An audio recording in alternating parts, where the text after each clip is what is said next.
Olá, bem-vindos a todos e a todas. É, Meu nome é Renato Jales Silva Júnior. Estamos na disciplina Teorias e Metodologias da História 3,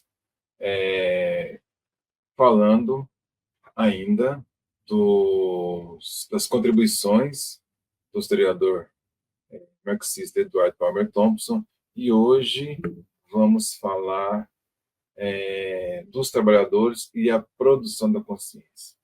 Falamos um pouco sobre ideologia, classe, consciência de classe, e vamos falar um pouco mais, então, desta produção da consciência, saindo daquele modelo estrutural, né, que estabelecia a produção da consciência a partir de uma vanguarda, a partir de um elemento externo, um olhar muito simplista para o trabalhador na medida em que não o via dentro desse processo de produção de sentidos. Então, nós vamos tentar entender agora como historiadores como Edward Palmer Thompson e outros incluem esses sujeitos nesta produção como ativos, não como sujeitos livres, livres como os pássaros, né? Que era a crítica do Marx, livres nesse sentido liberal que aparece aí na sociedade, mas livres a partir das determinações que são colocadas para eles. Então, nesta percepção, nessa forma de entender os processos históricos, cunhou-se também a expressão a história vista de baixo. O que significa isso? É uma história que parte do ponto de vista dos trabalhadores. Aquilo que o historiador inglês desse mesmo grupo, né, de marxistas, Christopher Hill, escreveu como ponto de vista da minhoca. Esse ponto de vista parte do olhar do trabalhador e não do Estado ou das estruturas dominantes. O Christopher Hill estuda a Revolução Inglesa e ele, então, deixa de lado Oliver Cromwell, deixa de lado a coroa e diz: olha, eu vou olhar para a forma como homens e mulheres lidaram com esse intenso momento de transformações durante esse período e como que estes pensaram soluções que eram inovadoras naquele momento, niveladores, entre outros grupos anabatistas, enfim, grupos que, muito antes, inclusive, do Marx, estavam propondo divisão igualitária da renda, distribuição da terra, sentidos muito mais democráticos de viver em sociedade. Estes grupos foram derrotados no processo. Obviamente, quem venceu foi aqueles ligados ao Cromwell, aos acordos com a coroa e à ascendente burguesia inglesa. O fato é que o fato deles serem perdidos não significa que essas histórias não merecem ser lembradas, contadas, mesmo porque muitos desses valores lá disputados continuam colocados na mesa de disputas na atual sociedade. Então, significa muito mais do que apenas aumentar a quantidade de pessoas na história, colocar mais homens e mais mulheres comuns na história, significa uma inversão do ponto de vista. Contar a história a partir do olhar dos trabalhadores. E isso requer da gente uma mudança significativa, mas requer também uma disputa de memórias, na medida que isso não é ainda muito aceito em diversos espaços. Nós fazemos isso na academia, mas ainda no ensino de história, nos livros didáticos, há uma dificuldade em fazer esse trabalho de inversão. O que faz com que muitos dos nossos alunos, crianças, jovens, não se reconheçam nos textos, na história que contamos a eles, ou que explicamos para eles, porque eles não pertencem, em geral, aos grupos que aparecem como protagonistas das histórias. Então, Thompson coloca assim, de forma um pouco até irônica, né? Na história inglesa oficialmente correta, o povo dessa ilha emerge como um dos problemas com que o governo tem que lidar. Perceba que também é muito comum isso na nossa historiografia. O povo não aparece como aqueles que propõem uma outra forma de viver, aparece como problema. Então, uma greve é problema, então o governo tem que ir lá negociar. Pessoas pedindo mais escola pública, problemas que o governo tem que lidar. Então, sempre são partindo de uma estrutura já pronta, aceita, e estes sujeitos são vistos como apenas aqueles que estão trazendo novos problemas à estrutura. Então, a forma como estes entram na narrativa também tem que mudar. E colocá-los como protagonistas exige da gente repensar conceitos, repensar métodos de análise, e, e disputar os sentidos da história, porque como portadores de um projeto, ou produtores de valores, nós estamos requisitando que os historiadores entendam de uma outra forma o que é um projeto. Projeto de sociedade não é aquele que se entrega para o vereador, para o deputado votar, simplesmente. Projeto não é só aqueles que estão inscritos numa determinada pauta de uma greve, de um movimento social mais claramente visível, ainda que também sejam importantes. Né? Projetos de uma outra sociedade pode estar, por exemplo, na luta por escola pública. E é muito comum dizer, mas a escola pública ela já está dentro da estrutura desta sociedade, mas ela se torna universal porque muitos trabalhadores, ao tentar viver uma vida melhor, enfrentam o limite de não ter uma educação formal. Então, quando estão exigindo escolas, estão brigando por escolas, estão brigando também por uma sociedade mais igual, do ponto de vista da renda, do acesso a serviços, tudo mais. Se não estão lutando, pleiteando uma sociedade de uma outra estrutura econômica, estão dizendo que é importante que ela seja um pouco mais justa. Então, nós precisamos entender que, às vezes, incorporando estruturas hegemônicas, os trabalhadores e as trabalhadoras fazem isso com um outro olhar. Isso pode ser feito, inclusive, também dentro da estrutura religiosa. A história de muitos processos dentro da Igreja Católica é rica em mostrar que a incorporação de sentidos religiosos não se faz tal qual a matriz deseja. Se faz a partir dos próprios filtros dos sujeitos. Então, existem valores em disputa constantemente. A disputa hegemônica na sociedade está muito mais ligada a valores. Quando os trabalhadores incorporam sentidos do dinheiro, do capital, se faz na cultura muito mais do que numa estrutura econômica. Então, nesse movimento, nós vamos trabalhar com outros temas.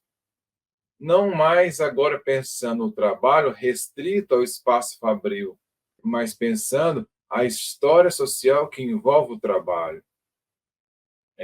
O trabalho feito no espaço fabril ou em qualquer um desses espaços envolve também os sentidos que esses trabalhadores vão vivenciando e vão dando a esses espaços. E eles aprendem, os trabalhadores aprendem a lidar com os limites que estão colocados nesse espaço, mas também aprendem a colocar as suas marcas, aprendem a fazer pressão dentro do que está posto.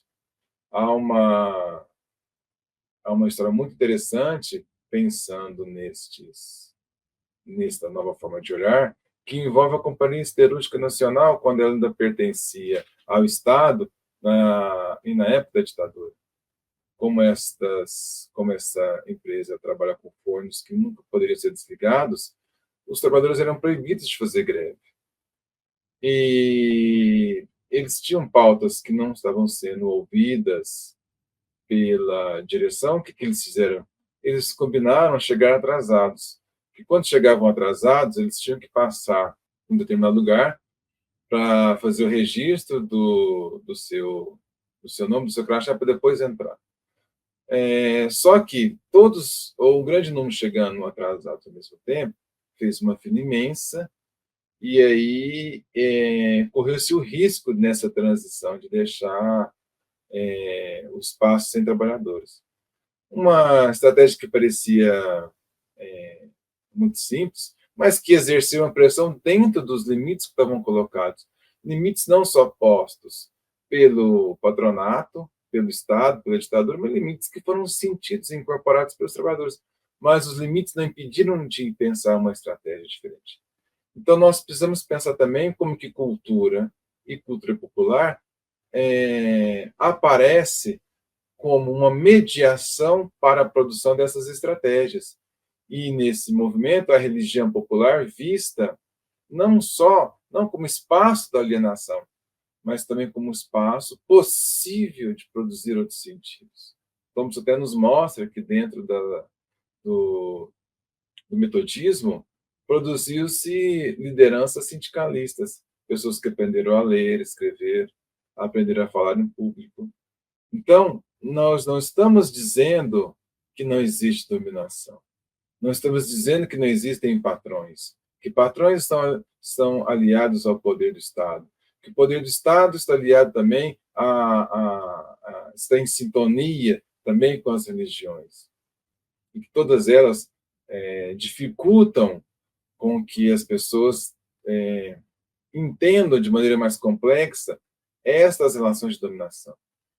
Isso é óbvio, e nós estamos assistindo isso de maneira muito clara na disputa política do Estado nos últimos anos, quanto que religião popular e outros espaços interferem nisso. Mas nós estamos dizendo que, dentro desses espaços de dominação, há construção criativa de outros caminhos e que nós precisamos refinar e construir um outro olhar. Nós temos que deixar de olhar para a estrutura e olharmos para as dissidências, mas entendermos onde elas estão. Elas não estão nos espaços que nós acostumamos a vê-las.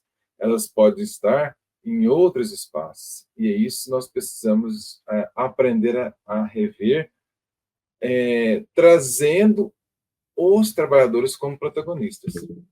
E aí o Thompson traz um caráter político para esse olhar. E vamos ver como que esse caráter político amplia a nossa forma de entender o que são relações políticas. Então ele diz, talvez lhe seja mais fácil permanecer de algum modo não conformista, mantendo em vista um público extramuro.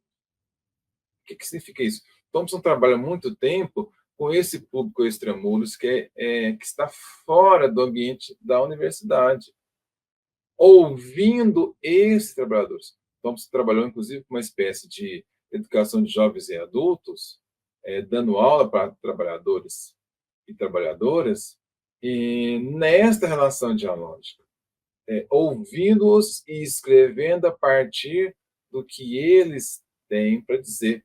E isto do ponto de vista da produção acadêmica, uma ação não conformista, porque você está, no caso do Thompson, naquele momento, porque essas escritas estão muito mais consolidadas hoje, mas naquele momento você está remando contra uma hegemonia também acadêmica. Essa hegemonia não se faz só no espaço fora, na academia também. Não vamos nos iludir, né? A universidade não é o espaço das luzes que param sobre a sociedade. A sociedade, as universidades estão inseridas nas disputas hegemônicas. Basta olharmos os financiamentos dos projetos, né? onde eles acontecem mais, onde eles acontecem menos. Há uma busca da sociedade por produtos, por inovações que vêm da universidade, e elas têm um encaminhamento político. Não político raso, né? Mas no sentido mais amplo de pensar as relações. Eles, em caso contrário, quer dizer, se ele tivesse escrito a partir daquilo que é hegemônico, né? Caso contrário, pode vir a ter êxito, engordar e, por sua vez, adotar hábitos normandos. Uma ironia bem forte dele dizer, olha, Se você escreve a partir dos sentidos que são hegemônicos, você pode ter mais sucesso, você pode ter uma vida mais tranquila, você tem menos embates, né? Você sofre menos. Esse é o sentido de engordar e ter êxito, né? Então, é necessário entender também que escrever a partir de um olhar contra-hegemônico enfrenta-se mais barreiras. E do mercado editorial, o que, que se vende mais? A obra do Thomas se vendeu bastante, evidentemente. Mas o que, que se vende mais? Aquilo que se escreve a partir de uma visão hegemônica da sociedade ou aquilo que se é contra-hegemônico? Então, isso também interfere na circulação dessas concepções. Circula-se menos aquilo que se tem, aquilo que se investe contra o hegemônico. E aí eu quero trazer, nessa ideia de experiência e consciência, falar um pouco de um texto muito interessante do Thompson, em que ele trata de uma prática comum na Inglaterra do século XVIII, que era a venda das esposas. Os sujeitos, homens, né, vendiam suas esposas na Inglaterra do século XVIII. E isso, durante muito tempo, foi descartado como objeto de estudos dentro da tradição marxista, porque era visto como algo extremamente desumano, né? E que não carregava aquilo que era visto como importante para a tradição, que era os trabalhadores sendo revolucionários, sendo vanguarda, trazendo algo novo. Vender as esposas era algo, né, retrógrado. Tradicional é costumeiro, portanto, nada de nenhuma novidade nisso. E também foi desprezado por outras visões, porque sempre retomava essa questão de que vender as esposas era uma prática bárbara. Então, Thompson retoma essa discussão e ele tem um olhar diferente. Ele vai atrás dessa prática para pensar como que as mulheres agiam nesse processo. Como que as mulheres eram sujeitos no processo histórico. Ele faz, inclusive, uma crítica bem dura nesse processo, porque muitos textos, inclusive de mulheres que pleiteavam a ação destas como sujeitos, só passam a vê-las a partir dos anos 60, a partir dos anos 70, com o movimento feminista, queimando sutiãs na praça, reivindicando espaço no mercado de trabalho, no espaço político, institucional. Só a partir daí, elas são vistas como sujeitos, no movimento organizado. Bom, mas e aí antes? As mulheres não atuavam no processo histórico? Então, a venda das esposas era o processo mais significativo nisso, porque ali que é algo mais alienante, né, do que ser vendido, aceitar ser vendida. Então ele corre atrás e ele faz novas perguntas às mesmas fontes. Ele pergunta, olha, as mulheres participaram desse processo? E aí o que ele descobre? Ele descobre que vender as esposas era, na verdade, um processo de separação, de rompimento com o casamento, porque a igreja não permitia que se separasse. Apenas a nobreza em determinadas circunstâncias. Mas a gente comum não era permitido. Mas, quando o sujeito vendia a esposa, a igreja fazia. Não dava atenção para aquilo, porque era a mesma coisa. Olha, não vamos nos ater a estes atos grosseiros, bárbaros, no sentido que a igreja dava, né, às ações. Então, era uma estratégia de driblar o poder da igreja, de driblar o poder hegemônico que existia sobre eles. E o que o Thompson percebe? Muitas vezes, essa venda já estava combinada antes. Já estava combinado quem ia comprar. Então, não era um leilão público, era um teatro. Um teatro para se desvincular do poder que existia sobre eles. E ele descobre também que, em muitos casos, a esposa que já tinha um outro marido, um outro pretendente, é ela que queria se separar. Ela aceitava colocar a corda no seu pescoço e ir para a praça pública, aceitava esse ritual, mas era ela que já tinha escolhido. E em outros casos, ele percebe que os três, comprador, vendedor e a mulher, iam para a taberna beber do dinheiro dessa prática. Então, obviamente que essas mulheres não estão fazendo escolhas dentro de um espaço amplamente livre. Obviamente que se fôssemos idealizar as ações, nós gostaríamos, inclusive aqueles que militam na história de gênero, que fosse de uma outra forma. Mas isso era o que foi possível nos termos desses sujeitos naquele momento que estavam vivendo. Então, é isso que é reconhecer o protagonismo e o papel dos sujeitos na história. É ver o que é possível naquele processo lá no século XVIII. É fácil dizer hoje que era melhor pleitear uma separação formal, estufar o peito e dizer eu não quero mais ir embora. Posto nos termos de hoje. Nos termos daquele momento não era possível. Então, elas eram sujeitos do processo histórico, dentro daquilo que foi possível ser feito. Agora, eu quero que vocês percebam que aqui é uma leitura bem resumida dos textos, que é importante que vocês retomem esses textos para entender de forma mais complexa essas leituras. Mas para nós percebermos como se institui, então, como se pensa esse protagonismo. E aí há um outro texto interessante também, em que ele discute tempo, disciplina e capitalismo. Como o tempo é imposto aos trabalhadores?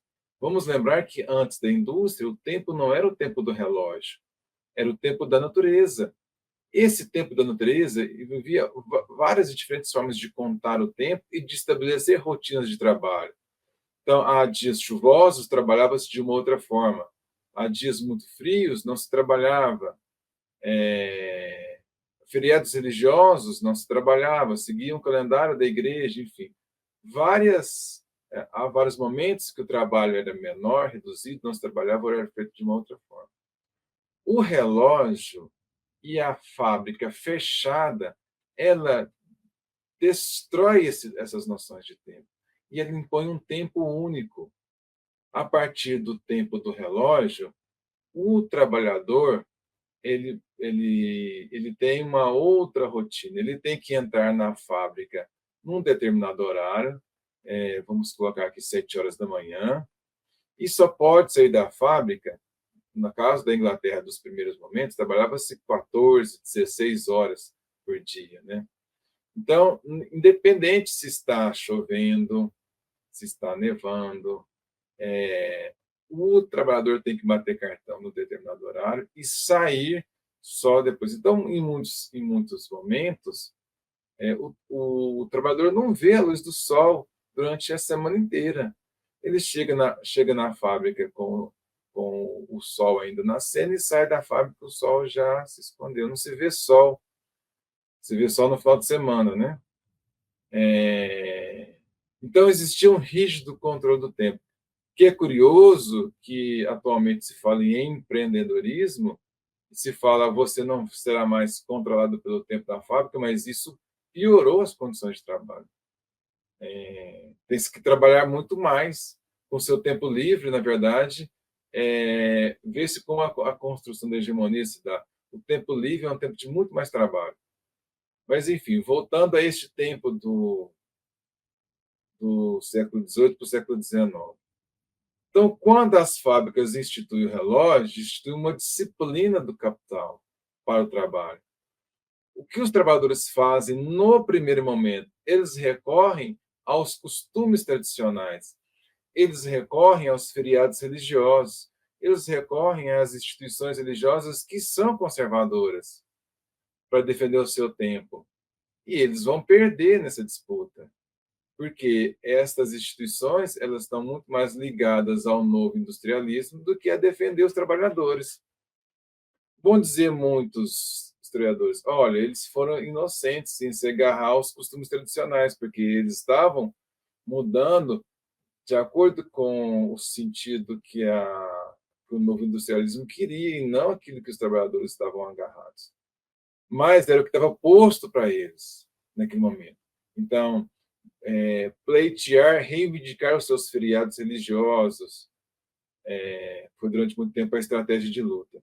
Com o tempo, esses feriados foram se tornando cada vez mais diminutos, alguns ainda existem, né? Mas venceu o tempo do relógio. Então, a primeira geração de trabalhadores aceitou, lentamente foi aceitando a lógica que tempo é dinheiro.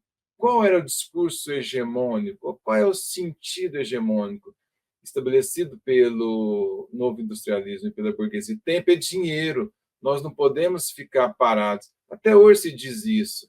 É muito comum na imprensa reclamar dos feriados. Né? Sempre tem muitos feriados reclamar e dizer isso vai trazer problemas para a economia. Tempo é dinheiro. Né? Então, a primeira geração incorporou essa noção de que tempo é dinheiro. A segunda geração começou, então, a brigar pelo tempo, a se organizar em sindicatos e outros espaços e dizer: se tempo é dinheiro, queremos trabalhar menos horas por dia, até se conseguir chegar a 8 horas de trabalho. E depois, eles dizem: se tempo é dinheiro, o que eu fizer a mais, eu quero um valor extra, que se chamou de hora extra. Foram grandes avanços, que hoje, com o fim da CLT em diversos espaços aí, os trabalhadores vão sentir como perda. Não ter mais a hora extra ou outras conquistas vai sentir como perda. Então, percebam que os trabalhadores incorporam o sentido hegemônico, mas não é por alienação. Eles devolvem como pressões e têm algumas conquistas. Na Inglaterra, em outros lugares do mundo, se conquistaram isso. Pois se perdeu e outras disputas virão. E um terceiro momento também dessa experiência e consciência é entender a partir de um texto. Aí, um texto que eu publiquei da minha tese de doutorado, que fala sobre a produção do espaço urbano nessa visão marxista, mostrando como que cidadãos comuns, nos espaços das periferias, dos bairros da cidade, disputam a cidade. Eles também incorporam sentidos. No caso da minha cidade, que é Uberlândia, Minas Gerais, a noção de cidade de progresso. Todos foram lentamente incorporando. Nós, na universidade, ficávamos revoltados de ver que os trabalhadores gostavam dos viadutos que os prefeitos construíram. A cidade é cheia de viadutos. Nós dizíamos, mas o sujeito não tem nem carro. Por que ele está feliz com o viaduto? As pessoas foram incorporando a noção, só que elas devolvem como cobrança. Aí nós fomos atrás dos abaixo-assinados, e lá estavam as pessoas dizendo: olha, Uberlândia é uma cidade linda, progressista, moderna, mas aqui onde eu moro não tem um postinho de saúde. Então nós precisamos de um postinho de saúde. Outros diziam: nós adoramos e amamos a cidade, mas aqui onde eu moro não tem ponto de ônibus, não tem asfalto. E durante os anos 80 foi uma briga intensa e há inúmeros registros na imprensa dos trabalhadores e das trabalhadoras reivindicando asfalto, ponto de ônibus, rede de esgoto. Até que a prefeitura produziu uma lei que tornou obrigatório que aqueles que fizessem novos loteamentos colocassem asfalto e rede de esgoto. Uberlândia atingiu 100% de esgoto recolhido e tratado e 100% das ruas asfaltadas. Sempre eles divulgam isso na mídia como um feito, mas não foi um feito do prefeito. Ele fez, mas ele fez a partir de pressões, de uma década de pressões. Todos os bairros, constantemente, estavam lá os vereadores, abaixo-assinados querendo asfalto, querendo rede de esgoto, querendo postinho, querendo escola pública. A universalização da entrada se deu por pressões dos trabalhadores. A universalização do esgoto tratado se deu por pressão dos trabalhadores. Então, é isso que é você inverter o olhar. Então, não achar que foi dada uma dádiva, foi doado pelo prefeito. É enxergar que as pressões feitas num longo prazo, mesmo que sejam eleitos os mesmos prefeitos, muito raramente se muda as forças políticas, mas os trabalhadores estão lá. Nós é que precisamos aprender a enxergá-los. Então, por fim, deixando aqui a contribuição também da bibliografia, destes textos que estão falando sobre educação e sobre a ação dos sujeitos. Deixei aqui o livro sobre a minha tese, e outros, falando sobre a produção dos espaços, a construção de sentidos, para vocês entenderem melhor e estudarem um pouco mais sobre a construção desse novo olhar, desse novo paradigma. Para entender que enxergar esta história vista de baixo, incorporar os procedimentos thompsonianos, significa rompermos um olhar tradicional sobre quem são os sujeitos e como eles fazem história. E isso, inclusive, pode trazer significativas contribuições para o ensino de história, para que os nossos alunos e as nossas alunas possam, um dia, se verem no conhecimento que estão estudando, e não só ver o Getúlio Vargas e os seus colegas. Então é isso. Bons estudos a todos vocês e até o nosso próximo encontro.